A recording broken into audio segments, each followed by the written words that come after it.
Ko'pchiligimiz hayotimiz davomida og'riq qoldiruvchi dorilardan foydalanishga to'g'ri keladigan ko'plab vaziyatlarga tushamiz.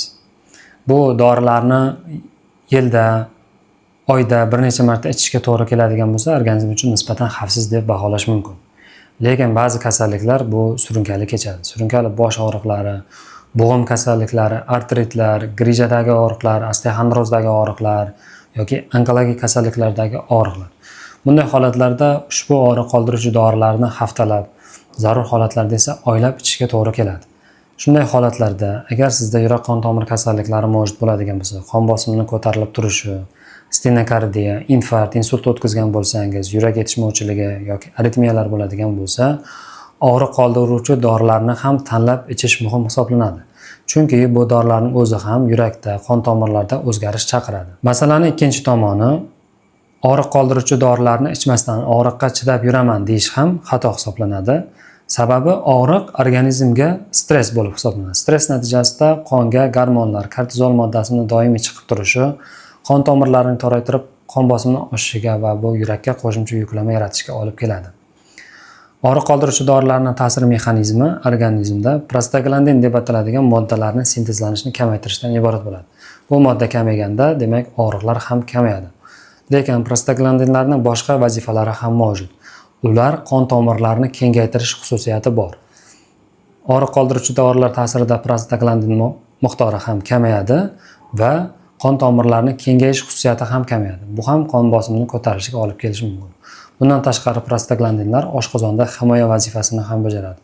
Shuning uchun uzoq muddatli og'riq qoldiruvchi dorilarni ichib yurganda oshqozonda yara, gastrit rivojlanishi yoki oldin mavjud bo'ladigan bo'lsa, bu kasalliklarni qayta xuruj berishi ehtimolligi oshib boradi. Bundan tashqari og'riq qoldiruvchi dorilar buyraklarda natriyni, suvni ushlab qolib, organizmda qonda suv hisobiga qon hajmining oshishiga olib keladi. Bu ham ortiqcha miqdordagi hajm yurakka tushadigan yuklamani oshiradi. Ayniqsa surunkali yurak yetishmovchiligi mavjud bo'ladigan bo'lsa, bu yana ham ahamiyatli bo'lib hisoblanadi. Shu nuqtai nazardan bugun og'riq qoldiruvchi dorilarni guruhlarga ajratgan holda o'rganib chiqamiz. Birinchisi xavfli og'riq qoldiruvchi dorilar guruhi. Bu guruhga diklofenak, etarakoksib, ketorolac kabi tarkibli dorilar kiradi. Ushbu tarkibli dorilarni dorixonalarda Artafen, Valtaren nomlari ostida topishingiz mumkin.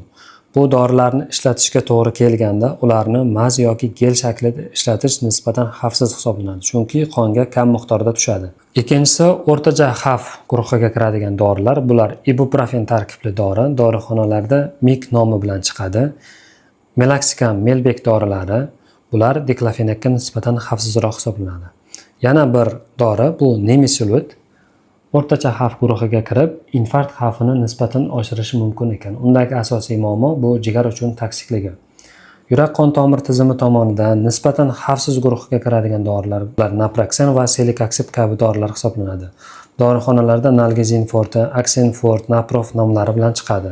Og'riq qoldiruvchi dorilarning ushbu xususiyatlarini hisobga olgan holda, agar sizda yurak qon tomir kasalligi bo'ladigan bo'lsa va og'riq qoldiruvchi dorilarni uzoqroq vaqt ichishga to'g'ri kelsa, aynan celecoxib va naproxen kabi tarkibli dorilarni tanlash maqsadga muvofiq bo'ladi. Og'riq qoldiruvchi dorilarni qon suyultiruvchi dorilar bilan, masalan, aspirin, clopidogrel, varfarin va boshqa turdagi qon suyultiruvchi dorilar bilan birga qo'llaganda qonning quyuq suyuqligini, koagulogrammani nazorat qilib borish kerak bo'ladi. Chunki bunda qonning suyulib ketishi va qon ketish xavfi yana ham oshib ketadi. Og'riq qoldiruvchi dorilarni oshqozonga ta'sirini ham inobatga olish kerak. Ushbu dorilar ta'sirida oshqozonda gastrit yoki yarani rivojlanishi yoki oldin mavjud bo'ladigan bo'lsa, uni yana qayta xuruj berish ehtimolligi ham oshadi.